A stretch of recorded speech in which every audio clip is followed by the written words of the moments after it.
afternoon. It's August 5th, 2009, and today I am interviewing Ruth and Ruby Haddix. Where were you two born? Manly, Iowa, 1925, July 26. What town is home now? Mason City, Iowa. Where did you go to school? Manly High School in Manly, Iowa. What did you two girls do after when you graduated high school? Left that same day and went to Minnesota and went to work in a defense plant, war plant, 1944, and worked there until we got married. And we also had quite a bit of prejudice up there among us and our other two sisters. Ruth and I were lighter complected than the other two girls. And the boss at the factory, she couldn't understand why we weren't all the same color. And she would say, I think your mom kind of played out of school on your dad. And we'd get mad at her and we would tell her she did not. And at first we didn't know what she was talking about. And we said, what do you mean? Well, I don't believe that you twins have the same father as Mary and Doris. And Ruth and I would get mad and we told her, we all have the same mother and the same father. It leads back to the days of slavery when the masters would make the women go to bed with them. Then they'd have babies, and the babies would come out looking like white babies. Some would look like black babies. But that's really how this, the different colors start, because we as black people, we know white people who are black, but white people don't know it. But we know our own people. And so that was one thing that we had a lot of prejudice about, the colors of the skin. What was segregation like for the two of you growing up? Terrible. Terrible. There were three, let's see, 1, 2, 3, 4, 5 black students in our grade. And in our grade, we had the largest graduating class of 34 in the history of the Manly High School.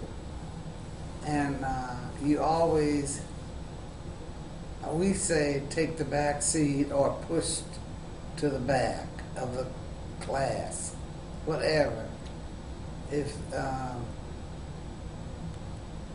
the white children were always put ahead of us. It was a way of life. They talk about segregation in the South. It was just as bad in the North, only they were real subtle with it. You could see it, but they didn't just come out and say, no, you can't do this. You can do it.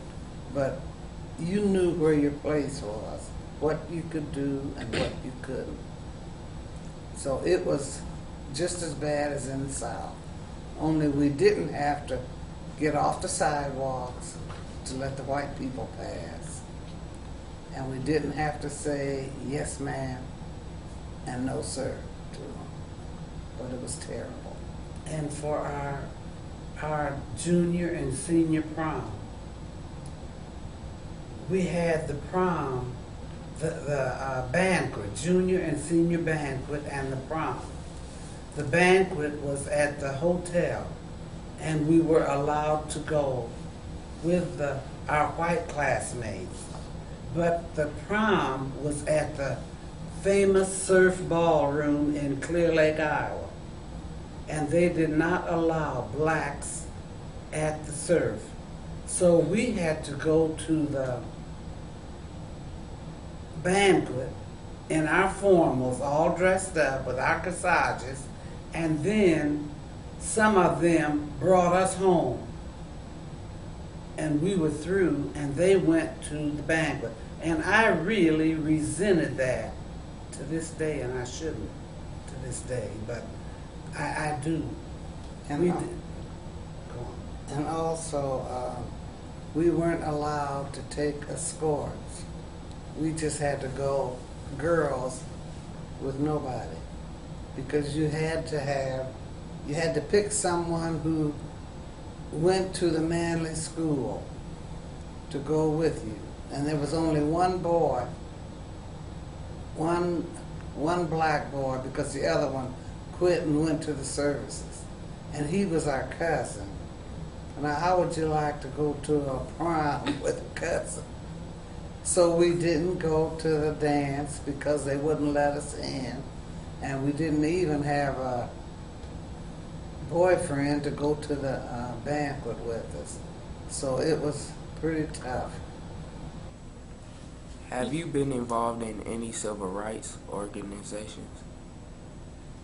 Yes.